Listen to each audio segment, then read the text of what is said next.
Hello everyone, welcome to Agasta GS academy. तो आज की क्लास में हम लोगों ने ये डिसाइड किया है कि साइंस एंड टेक पोर्शन को कैसे मेंस में कवर किया जाए, इसको थोड़ा डिस्कस कर लिया जाए। जैसे आपको दिख रहा होगा कि साइंस एंड टेक का सब्जेक्ट मेरे द्वारा लिया जाएगा। मैं आपको पूरा कोर्स बताऊंगा कि हाँ क्या क्या सिलेबस में हमें पढ़ना है।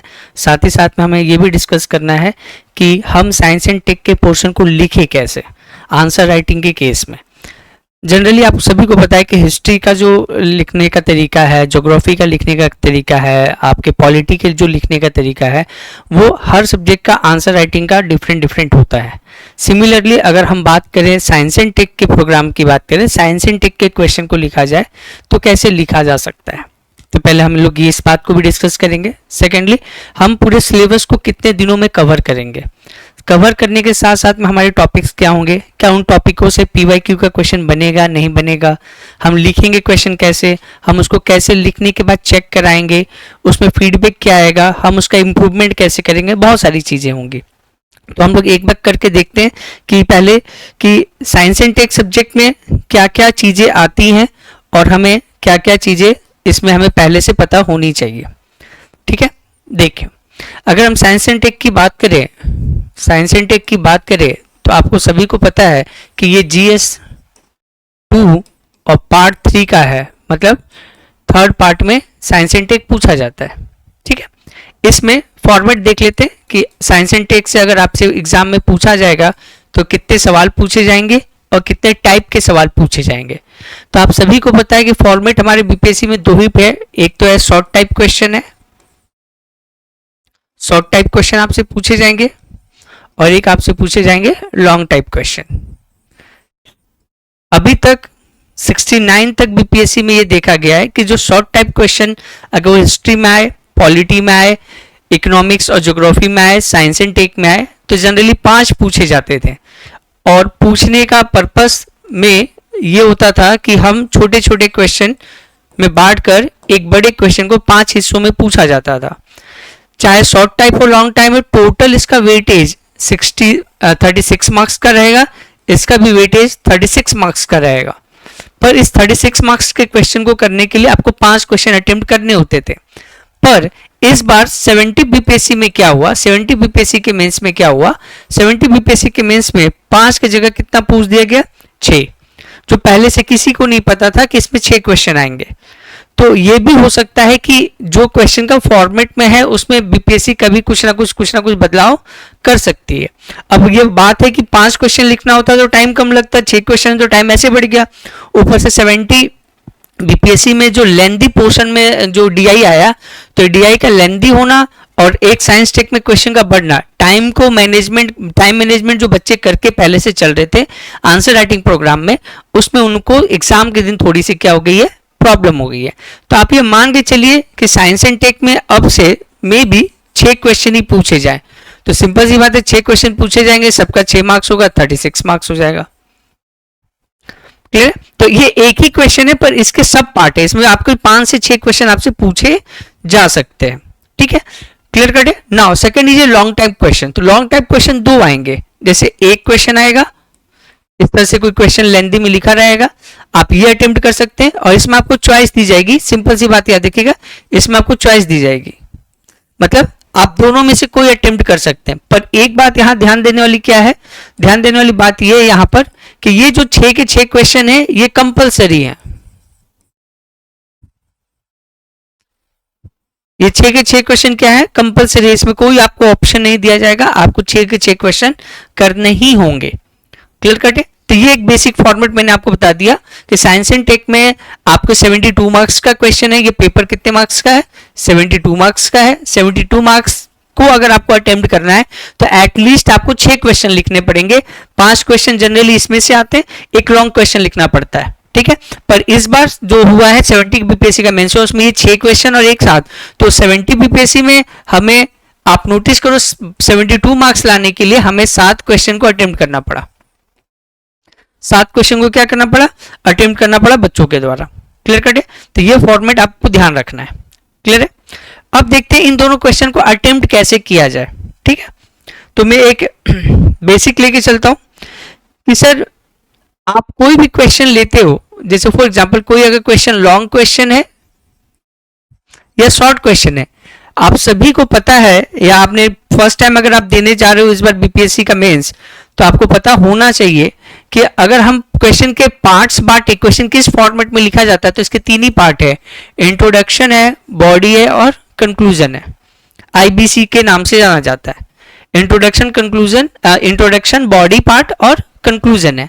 पर अब क्वेश्चन दो प्रकार के हमारे पास है, अभी थोड़ा देर पहले बताया कि क्वेश्चन आपसे साइंस में पूछेंगे शॉर्ट टाइप के और साइंस में पूछे जाएंगे दूसरा लॉन्ग टाइप के। तो अगर हम शॉर्ट टाइप क्वेश्चन को देखें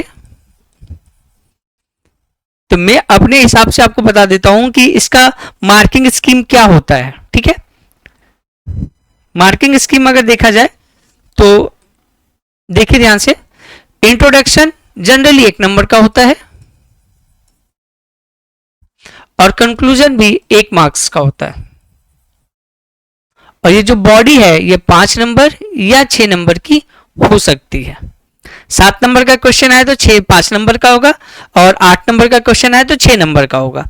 तो ओवरऑल के छोटे क्वेश्चन में अगर आपको स्कोर करना है 4.5 5 स्कोर करना है, मेरा यह मानना है कि छोटे क्वेश्चन में जितना भी वेटेज है, मान लीजिए 7 नंबर का क्वेश्चन है, एक अच्छा आंसर कैसे माने कि मैंने जो आंसर लिखा वो बहुत अच्छा आंसर है, तो इसका 50% से ज्यादा नंबर होना चाहिए। 50% इज एवरेज नंबर, 50% से कम है तो बिलो एवरेज नंबर होता है, और बहुत ही कम नंबर आए तो पुअर स्कोर कहा जाता है। मतलब आपने पूछा कुछ और लिखा कुछ, आपने एग्जाम में कुछ और है। इन केस इसका 50% निकाला जाए तो 3.5 होता है। अगर आपको 4 से ज्यादा नंबर, 4 या 4 से ज्यादा नंबर आ रहे हैं 7 नंबर के ये छोटे क्वेश्चन के आंसर में, तो आप मान के चलिए कि आपका आंसर एक बहुत अच्छे स्तर का है। अब सवाल है अच्छे स्तर का आंसर लिखा कैसे जाए, तो अच्छे स्तर का आंसर तभी लिखा जा सकता है जब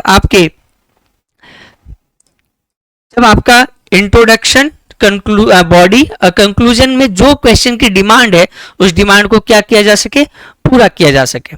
क्लियर कट है? तो अगर आप इन चीजों को समझिएगा तो ये ध्यान रखिएगा, शॉर्ट क्वेश्चन में यही फॉर्मेट होता है। पर अब हम बात करें लॉन्ग क्वेश्चन की, तो लॉन्ग क्वेश्चन को भी अगर लिखना है तो आपके पास 3 ही पार्ट है, इंट्रोडक्शन, बॉडी और कंक्लूजन। पर सवाल है कि सर लॉन्ग क्वेश्चन का फॉर्मेट ऐसा होगा, तो आंसर है नहीं। आप सभी को पता है, थोड़ा देर पहले मैंने बताया था कि लॉन्ग क्वेश्चन का वेटेज होता है 36 मार्क्स, और शॉर्ट क्वेश्चन का वेटेज बहुत ही कम होता है, 5 6 7 8 तीनों में से कोई एक हो सकता है, डिपेंड करता है कैसा सवाल पूछा गया है, कितने नंबर का पूछा गया है। तो याद रखिएगा, अगर हम इस बात को देखें, इसे देखें, तो इस केस में इंट्रोडक्शन 5 नंबर का होता है, कंक्लूजन 5 नंबर का होता है, और बॉडी पार्ट होता है वो 26 मार्क्स का होता है। तो ओवरऑल कहानी ये समझ में आ रही है आपको देखने से कि अगर लॉन्ग क्वेश्चन में 5 नंबर का इंट्रोडक्शन है, शॉर्ट क्वेश्चन में 1 नंबर का इंट्रोडक्शन है, तो ये बहुत ही कॉमन सेंस है। कोई भी बच्चा अगर थोड़ी मोड़ी भी तैयारी कर रखा है वो इस बात को समझ सकता है कि सर इसका जो इंट्रोडक्शन का लाइन होगा और इसके इंट्रोडक्शन के लाइन होंगे उसमें काफी अंतर होगा। अगर ये आधे पेज का या 1/3 पेज का इंट्रोडक्शन आप लिखते हो, मान लीजिए ये पेज है, आंसर राइटिंग का पेज है, यहां तक भी अगर आप लिख देते हो इंट्रोडक्शन तो चलेगा, पर क्वेश्चन कैसा है, लॉन्ग है। पर अगर आपका ये पेज है, क्वेश्चन का टाइप है शॉर्ट टाइप, तो आपको 2 लाइन में ही लिख के आपको इंट्रोडक्शन को कंप्लीट करना चाहिए। 2-3 लाइन से ज्यादा आपका इंट्रोडक्शन लाइन जाना नहीं चाहिए। क्यों नहीं जाना चाहिए सर? चलिए आप इसको इंट्रोडक्शन को आधा पेज लिख दीजिए। आधा पेज लिखिएगा तो भी कोई खास फर्क नहीं पड़ेगा, क्योंकि मैक्स से मैक्स आपको क्या मिल सकता है, 1 नंबर। तो जो 2 लाइन लेके 1 नंबर में हम नंबर उठा सकते हो, 5 लाइन लिखने से 1 नंबर से ज्यादा नंबर वो आपको देगा ही नहीं। क्योंकि पोर्शन में अगर आप छोटा क्वेश्चन में अगर स्कोर करना चाहते हैं तो आपका जो बॉडी है, जो क्वेश्चन की डिमांड है, उसको फुलफिल करना बहुत ज्यादा जरूरी रहेगा। तो मेरे अकॉर्डिंग मैंने आपको ये बता दिया कि इस फॉर्मेट में आपको आंसर लिखना चाहिए, किसके, साइंस एंड टेक का। साइंस एंड टेक का आंसर इस फॉर्मेट में लिखा जाएगा। अगर इस फॉर्मेट में आप आंसर लिखते हो तो आप ज्यादा से ज्यादा स्कोर कर पाइएगा। क्लियर कट है? यहां पर ये जो लॉन्ग क्वेश्चन है, बहुत से बच्चे नहीं लिख पाते हैं। ये लॉन्ग क्वेश्चन में अगर आप बहुत एवरेज आंसर से भी थोड़ा सा बेहतर लिखिएगा तो आपको 20 से प्लस नंबर मिल सकते हैं। और इन छोटे क्वेश्चन में हाँ, एक और चीज बता दो, छोटा क्वेश्चन लॉन्ग क्वेश्चन हो, साइंस के क्वेश्चन में डेटा और फैक्ट बहुत ज्यादा इंपॉर्टेंट रखते हैं। आप अगर एसे की तरह और हिस्ट्री की तरह खाली कहानियां लिखिएगा साइंस एंड टेक में, तो आंसर तो अटेम्प्ट हो जाएगा, कोई क्वेश्चन दिक्कत नहीं है, आपके क्वेश्चन अटेम्प्ट हो जाएंगे, आंसर लिखा जाएगा। पर ये वाला जो बाउंड्री है ना, ये 7 में 4 या 4 से ज्यादा नंबर, ये बाउंड्री आपके आंसर में, आपके आंसर क्रॉस नहीं कर पाएगा, मतलब आपके एवरेज नंबर या एवरेज से कम नंबर ही आप अटेम्प्ट कर पाइएगा। ठीक है, तो ध्यान रखिए, अगर आपको बेहतर आंसर लिखना है तो आपको कुछ चीजें पता होनी चाहिए। जैसे साइंस एंड टेक में अगर देखा जाए तो हमें, हमारे पास एक अच्छा आंसर लिखने के लिए क्या क्या चीजें पता होनी चाहिए, तो मैं आपको 2-4 चीजें बता देता हूं, ध्यान से सुनिए। पहला कि हमें चाहिए डेटा,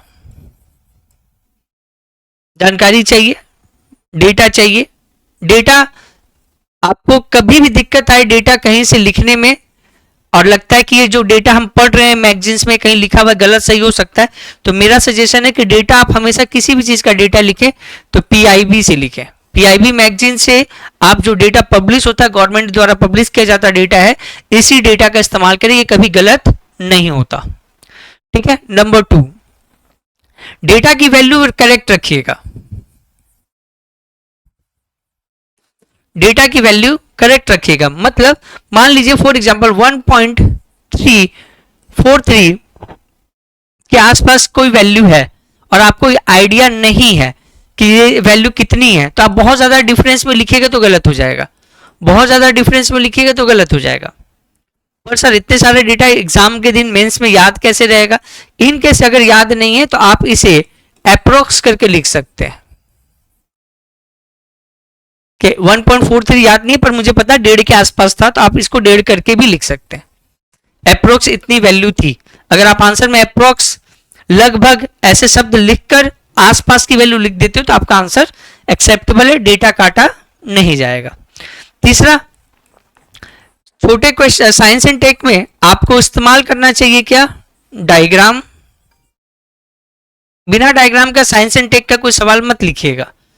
सर जगह ना मिले, टाइम ना मिले, वो एक अलग बात है। अगर आप पास टाइम है और स्पेस है तो आप जरूर इससे जरूर डायग्राम का या फ्लो चार्ट का इस्तेमाल करें, स्पेशली किस क्वेश्चन को अटेम्प्ट करने के लिए? आपके साइंस एंड टेक के क्वेश्चन को अटेम्प्ट करने के लिए। नाउ अभी डेटा, कौन कौन सी डेटा हमें रिक्वायरमेंट पड़ेगी? अभी सर आपने डेटा तो लिख दिया था, डेटा तो बहुत सारी चीजें हैं, तो मैं आज इस डेटा का बहुत ही ब्रीफली बता देता हूं क्या क्या डेटा आपको पता होना चाहिए। आपको बजट पता होना चाहिए, ठीक है, बिहार गवर्नमेंट का भी और यूनियन गवर्नमेंट का भी, ठीक है। इकोनॉमिक सर्वे पता होना चाहिए,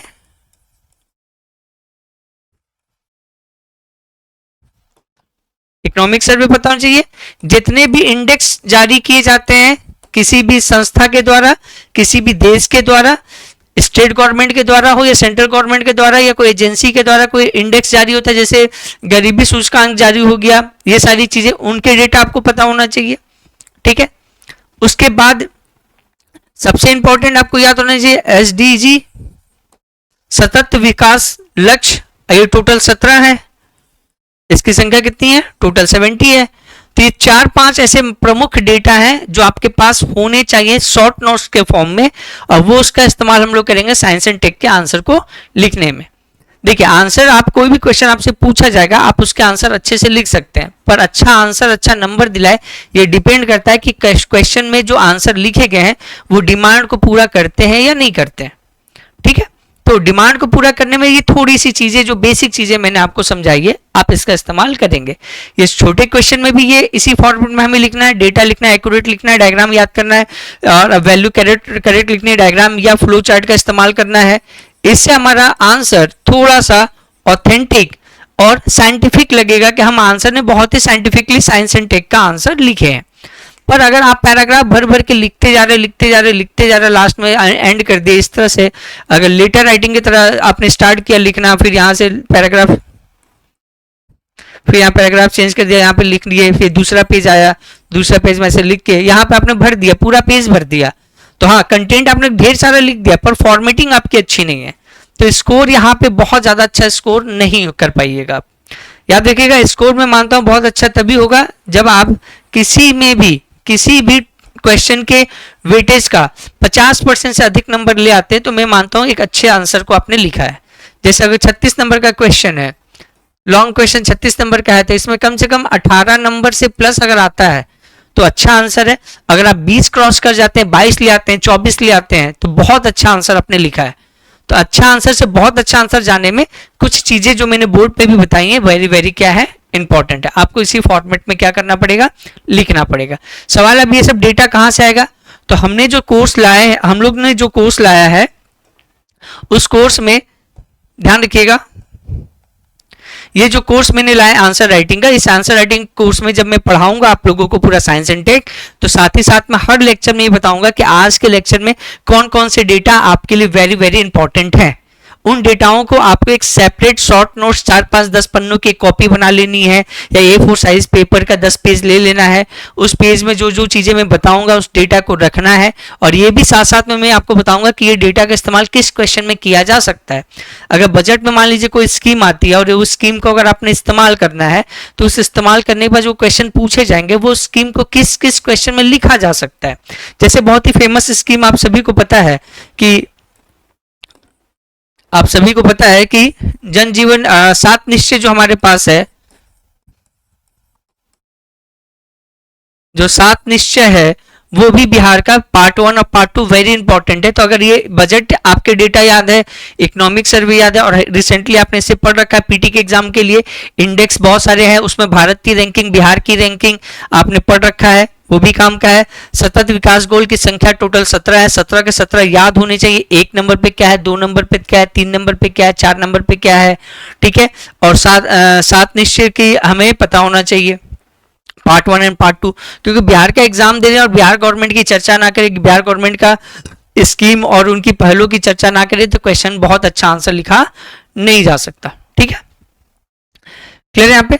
तो अगर हम बहुत अच्छा आंसर लिखना चाहते हैं, जो जो बातों को मैंने अभी बताया थोड़ी देर पहले, अगर उन सभी बातों को कवर किया जाए, तो इसके लिए हमें अपने आंसर राइटिंग प्रोग्राम को ज्वाइन करना पड़ेगा आपको। इसमें मैं हर एक छोटी बातें बताऊंगा कि आपको एक बेहतर आंसर कैसे लिखना है, कंटेंट कैसा होना चाहिए, फॉर्मेट कैसा होना चाहिए, सिलेबस की क्लैरिटी कैसी होनी चाहिए। साइंस एंड टेक उनके लिए बहुत चैलेंजिंग हो जाता है जिनका बैकग्राउंड साइंस का नहीं होता, ठीक है। तो उनको आंसर लिखने के लिए बहुत ये दिक्कत आती है कि वो आंसर साइंस एंड टेक को हिस्ट्री या पॉलिटी के जैसे ही लिख देते हैं, पैराग्राफ भर भर के वो लिख देंगे, लाइन चेंज करके लिख देंगे, उन्हें लगेगा कि साइंस एंड टेक का पेपर उन्होंने बहुत बेहतर तरीके से लिखा है। पर जब मार्किंग सिस्टम आती है, मार्किंग में उनकी कॉपी चेक होकर आती है, तो बहुत ज्यादा अच्छा स्कोर नहीं हो पाता है उस पर्टिकुलर सब्जेक्ट में जिनको उन्होंने साइंस एंड टेक के टर्म में तो लिखना नहीं, हिस्ट्री के टर्म में या ज्योग्राफी के टर्म में या पॉलिटी के टर्म में लिखा है, मतलब उस फॉर्मेट में लिखा है जिस फॉर्मेट में सारे क्वेश्चन उन्होंने लिखते आ रहे हैं। तो इन सभी बातों को बारीकी से समझने के लिए ये साइंस एंड टेक का जो प्रोग्राम है, आंसर राइटिंग प्रोग्राम जो है यहाँ पर, साथ ही साथ में मैं आपको पूरा सिलेबस पढ़ाऊंगा। सिलेबस पढ़ाने के साथ साथ आपको कंटेंट दूंगा, कंटेंट कहाँ पे क्या यूज होगा, कौन सा डेटा काम का है, उसके शॉर्ट नोट्स कैसे बनते हैं। अगर मैंने एक आंसर लिखा है तो उस आंसर को छोटा करके छोटे से चिट में बनाकर उसको बार बार याद करने के तरीके क्या होते हैं, ढेर सारे क्वेश्चन को हम मेमोराइज कैसे करें, फ्लो चार्ट कैसे याद करें, कौन से क्वेश्चन में कौन सा फ्लो चार्ट आएगा, कौन सा डायग्राम आएगा, ये सारी चीजों को करने में समय लगेगा। इसलिए जितना जल्दी हो सके मेंस की तैयारी आपको स्टार्ट कर देनी चाहिए। अब मेंस की तैयारी करने के लिए क्या किया जाए, तो मेंस की तैयारी करने के लिए हमारा एक बैच आ रहा है, ठीक है। उस बैच का नाम है प्रज्ञान बैच। इसमें साइंस एंड टेक के साथ साथ सारे सब्जेक्ट आपको कवर कराए जाएंगे, हिस्ट्री कराया जाएगा, पॉलिटी कराया जाएगा, ज्योग्राफी, इकोनॉमिक्स, इवन ऐसे भी इसमें इंक्लूड है। और इसके लिए हमारे पास सारे जो सीनियर टीचर्स हैं, हमारे साथ जितने भी सारे सीनियर टीचर्स हैं, ये सारे सीनियर टीचर्स इस बैच में आपके क्लासेस रेस्पेक्टिवली सब्जेक्ट के लेंगे। इसमें मैं आपको ये जो बैच स्टार्ट हो रहा है, ध्यान रखिएगा, ये डेट को याद रखिएगा, ये बैच सेट का डेट है 8 तारीख से अक्टूबर में स्टार्ट कर रहे हैं। तो क्वेश्चन आता है सर 8 तारीख से क्यों, इतना लॉन्ग टाइम क्यों? क्योंकि यह मेरा मानना है कि अभी आंसर की जो माना जा रहा है कि इस मंथ के एंड में जो आंसर की आएगी उस आंसर की से बच्चे नंबर मिला लेंगे। नंबर मिलाने के बाद उस क्वेश्चन कुछ ऑब्जेक्शन होगा, ऑब्जेक्शन के लिए ऑब्जेक्शन किया जाएगा, फिर उस क्वेश्चन का करेक्शन होगा। करेक्शन होने के बाद सभी लोग मानसिक रूप से ये क्लियर हो जाएगा कि किसके कितने नंबर बैठ रहे हैं, और जिनके नंबर ठीक ठाक बैठ रहे हैं और कट ऑफ जो चल रहा है आप लोगों को बताया जा रहा है पूरे तरह से कि इस बार पेपर बाकी पेपरों से टफ था, तो मेरा कट ऑफ प्रेडिक्शन ये है कि जो 70 का कट ऑफ है उससे लो रहेगा, उससे एक नंबर भी हाई नहीं जाएगा, ठीक है, अब कितना लो रहेगा ये एक सवाल है, ये डिपेंडेबल सवाल है, क्योंकि इसका एक्यूरेट आंसर बहुतों के पास नहीं है, पर उससे लो रहेगा। तो लो में अगर आपका फाइनल आंसर कटअप के मिलाने के बाद अगर स्कोर बन रहा है तो आप इस प्रज्ञान बैच से जुड़ सकते हैं जल्दी से जल्दी, और ज्यादा से ज्यादा लाभ उठा सकते हैं सारे सब्जेक्ट का। इस पूरे बैच में मेरा जो सब्जेक्ट रहेगा वो साइंस एंड टेक रहेगा। मेरा जो सब्जेक्ट है वो साइंस एंड टेक रहेगा। मैं आपको साइंस एंड टेक स्पेशली इस बैच में पढ़ाऊंगा। इस पूरे बैच की स्टार्टिंग डेट याद रखिएगा, वेरी वेरी इंपॉर्टेंट, 8/10/2025 को ये लॉन्च होने जा रहा है। इसको हम लोग ज्वाइन कैसे करें? इसको ज्वाइन करने के लिए अगस्ता जीएस ऐप, आप लोग कोई भी फोन हो, एंड्रॉइड फोन हो, आईओएस हो या विंडो फोन हो, उसमें ये ऐप का नाम डालेंगे अगस्ता जीएस एकेडमी, वो ऐप को डाउनलोड करेंगे, उसमें कोर्सेज दिखाने लगा होगा, आप उस कोर्सेज को वहां जाके परचेज कर सकते हैं। परचेज करने के बाद आप याद रखिएगा आपकी जो बैच चालू होगी वो 8/10/2025 से बैच स्टार्ट हो जाएगा। पर आप चाहते हो कि नहीं सर मेरा सारा चीज कवर है, मुझे साइंस एंड टेक में केवल प्रॉब्लम होती है, साइंस एंड टेक बहुत अच्छा से लिख नहीं पाता हूं या मुझे समझ नहीं पाता हूं, तो अगर आप सेपरेटली साइंस एंड टेक का बैच अगर लेना चाहते हो, सेपरेटली आप साइंस एंड टेक का बैच लेना चाहते हो, तो आप साइंस एंड टेक का बैच उसी ऐप में आपको इस रेट पे जो दिखा हुआ है 799 के रेट पे आपको उसी ऐप में अलग से सेपरेट साइंस एंड टेक का बैच मिलेगा। उसमें वही जो मैं पढ़ाऊंगा वो सारी चीजें रहेंगी। अगर आप केवल साइंस एंड टेक पढ़ना चाहते हो तो आपको ये बैच खरीदना पड़ेगा, लिखा रहेगा आपके ऐप में, अगस्ता जीएस एकेडमी के ऐप खोलिएगा तो उसमें प्रज्ञान बैच और एक साइंस एंड टेक बैच दिख रहा होगा। तो आपको जैसी नीड होगी, जैसा आपकी रिक्वायरमेंट होगी, उस हिसाब से उसको आप क्या कर सकते हैं, परचेज कर सकते हैं। साइंस एंड टेक का भी बैच जो चालू होगा वो 8/10/2025 मतलब अगले महीने का 8 तारीख के बाद ही चालू किया जाएगा। क्लियर कट है? ठीक है। और ये हमारी जो फैकल्टीज हैं, इन फैकल्टियों की क्वालिफिकेशन है, ये एक टीचिंग एक्सपीरियंस है, बहुत ही अच्छी फैकल्टीज है यहाँ पर हमारे पास। इनके पास बीपीएससी, स्पेशली बीपीएससी एग्जाम के लिए एक लंबा समय का अनुभव हमारे पास इनके पास है, और ये अनुभव आपके लिए बहुत बेनिफिशियल है। आप ज्यादा से ज्यादा इनके अनुभव को फायदा उठा सकते हैं प्रज्ञान बैच से जुड़कर। हाँ, साथ ही साथ में कुछ मेंटर्स भी हैं जो हमारे पुराने फ्रेंड सर्कल में लोग हैं, पुराने जो स्टूडेंट हैं जो सेलेक्ट हो चुके हैं, वो मेंटर्स में हमारे पास जुड़े हुए हैं, जो कभी ना कभी फ्री टाइम पे आके आपसे 1-to-1 इंटरेक्शन करेंगे। और बीच में तैयारी करने के लिए जो मॉरल बूस्टर चाहिए, या उनसे कोई डाउट चाहिए, या उनसे कोई सवाल पूछना है, या उनका जो अनुभव रहा है मेंस के एग्जाम में बैठ के सिलेक्शन लेने का, वो आप सभी के साथ वो शेयर करेंगे। और कुछ लोग हमारे पास जो है वो देख रहे, नवल सर हैं, सुशील सर है, प्रशांत सर हैं, मयंक सर है, अभिषेक सर हैं, इन लोग सिलेक्टेड कैंडिडेट है और ये भी जॉब में है। तो ये फ्री टाइम पे इन्हें बुलाया जाएगा और आपसे इंटरेक्शन कराया जाएगा कि हाँ, साथ ही साथ में आप आंसर राइटिंग मेंस प्रोग्राम को जुड़ते हुए इन लोगों के अनुभव को, एक्सपीरियंस को भी आप यूज एग्जाम के टाइम पे कर सके। तो एक तरह से हमारे मेंटर्स हैं, इनके गाइडलाइंस हमारे पूरे ही बैच के टाइम पे चलता रहेगा। क्लियर है? हाँ, ऊपर से अपने मुकेश सर हैं, मुकेश सर का अगर सेपरेट साइंस एंड टेक जैसे मेरा सेपरेट बैच है, उसी तरह से अगर आपका हिस्ट्री वाला पोर्शन जो जीएस वन पार्ट 1 में आता है, 114 नंबर का पेपर है, उसको अगर आप सेपरेटली करना चाहते हैं तो आप मुकेश सर का सेपरेट बैच भी ले सकते हैं।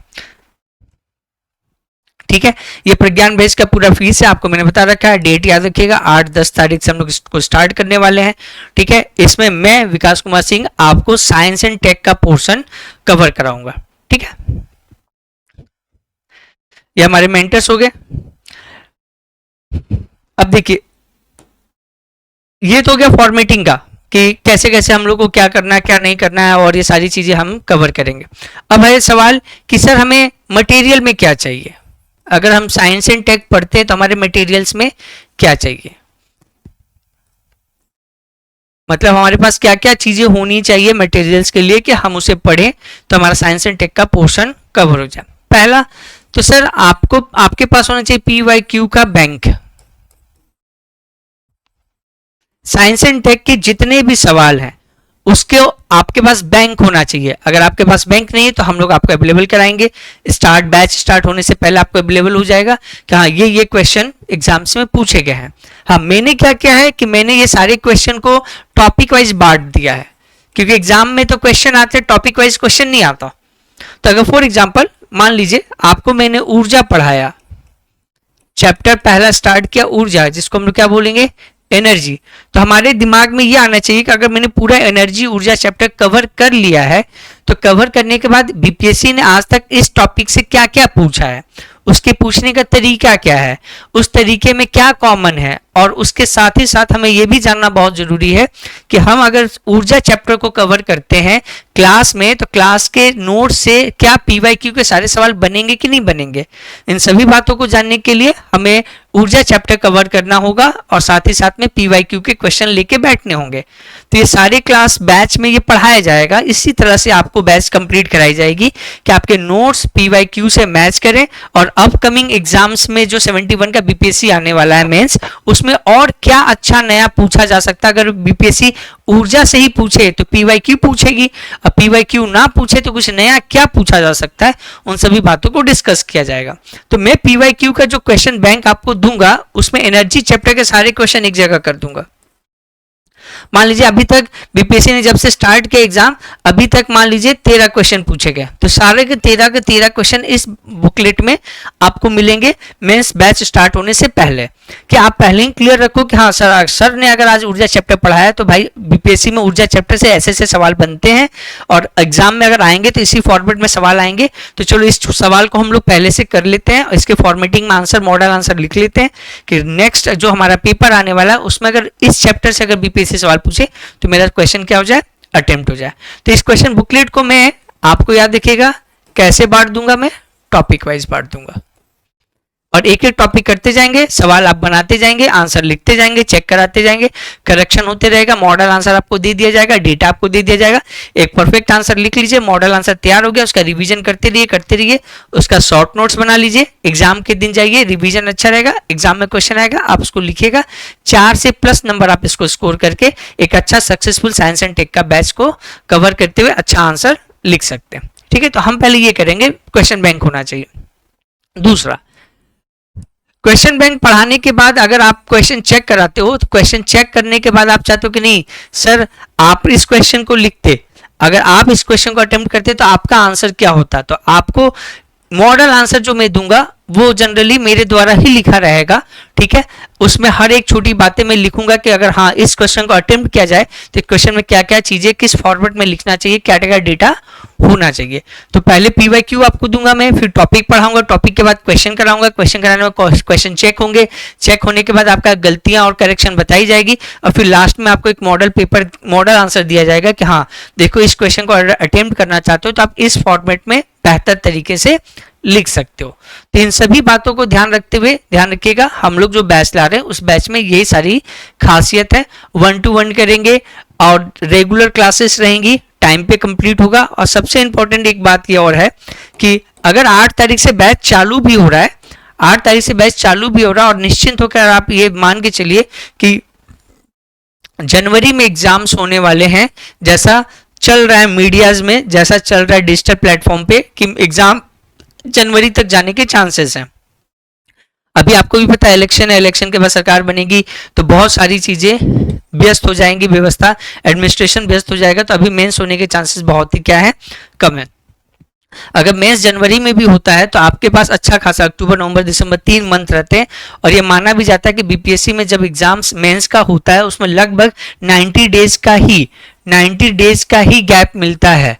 कभी कोई ऐसी बात हो गई, कोई ऐसी घटना हो गई या कोई ऐसी व्यवस्था बैठ गई कि समय नहीं मिला या कोई इशू हो गया कि एग्जाम नहीं हो रहा है, इन केस उन्हीं केसों में 90 दिन से ज्यादा टाइम मिल जाता है कभी कभी, नहीं तो पीटी के बाद 90 दिन रिजल्ट या रिजल्ट के बाद 90 दिन का ही गैप आपको दिया जाता है कि 90 दिन में एग्जाम्स हो जाते हैं। तो 90 दिन में ही आपको प्रिपरेशन करनी है, तो आप इस प्रिपरेशन में किसी भी तरह की कोई गलती ना करें। ठीक है, तो सवाल आता है कि सवाल आता है कि सर मेरा साइंस बैकग्राउंड नहीं तो फिर साइंस एंड टेक्नोलॉजी कैसे कवर की जाएगी।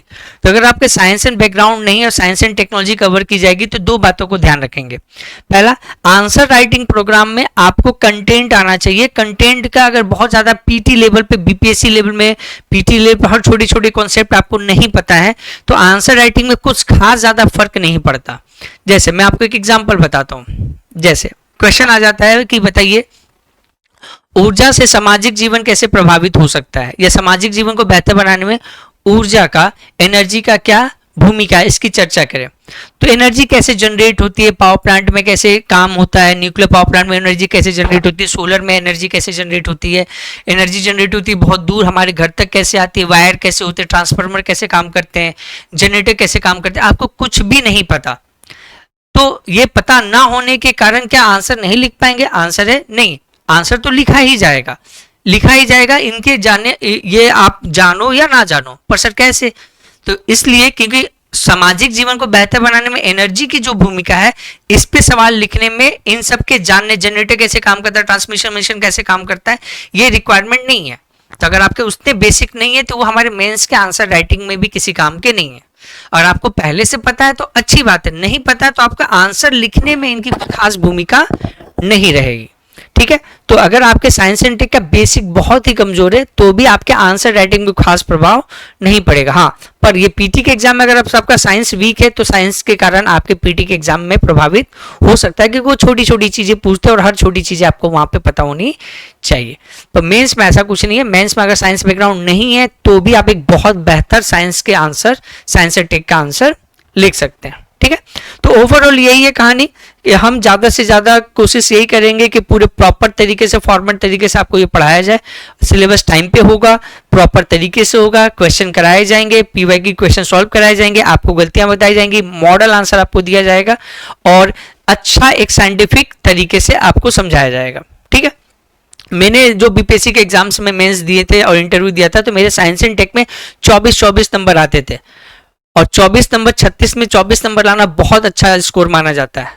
तो मैंने जो आंसर राइटिंग की कला सीखी है और जो मैंने अपने एग्जाम में अप्लाई किया है, मैं चाहता हूं उन सभी बातों को मैं आपको समझाऊं कि आप भी 36 नंबर के क्वेश्चन में 20 प्लस, कम से कम 20, 22, 23, 24 नंबर तक लाओ, क्योंकि GS2 का पोर्शन आपको पता है, GS2 के पोर्शन में स्कोर अच्छा नहीं हो पाता और बहुत टफ पेपर होने के कारण इसमें 150 क्रॉस करना बहुत चैलेंजिंग होता है।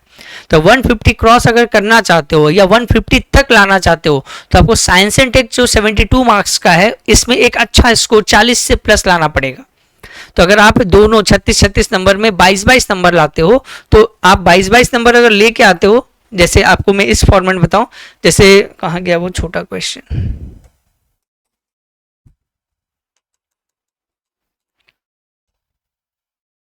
हाँ, जैसे इस क्वेश्चन यहां पे बात करें हम लोग,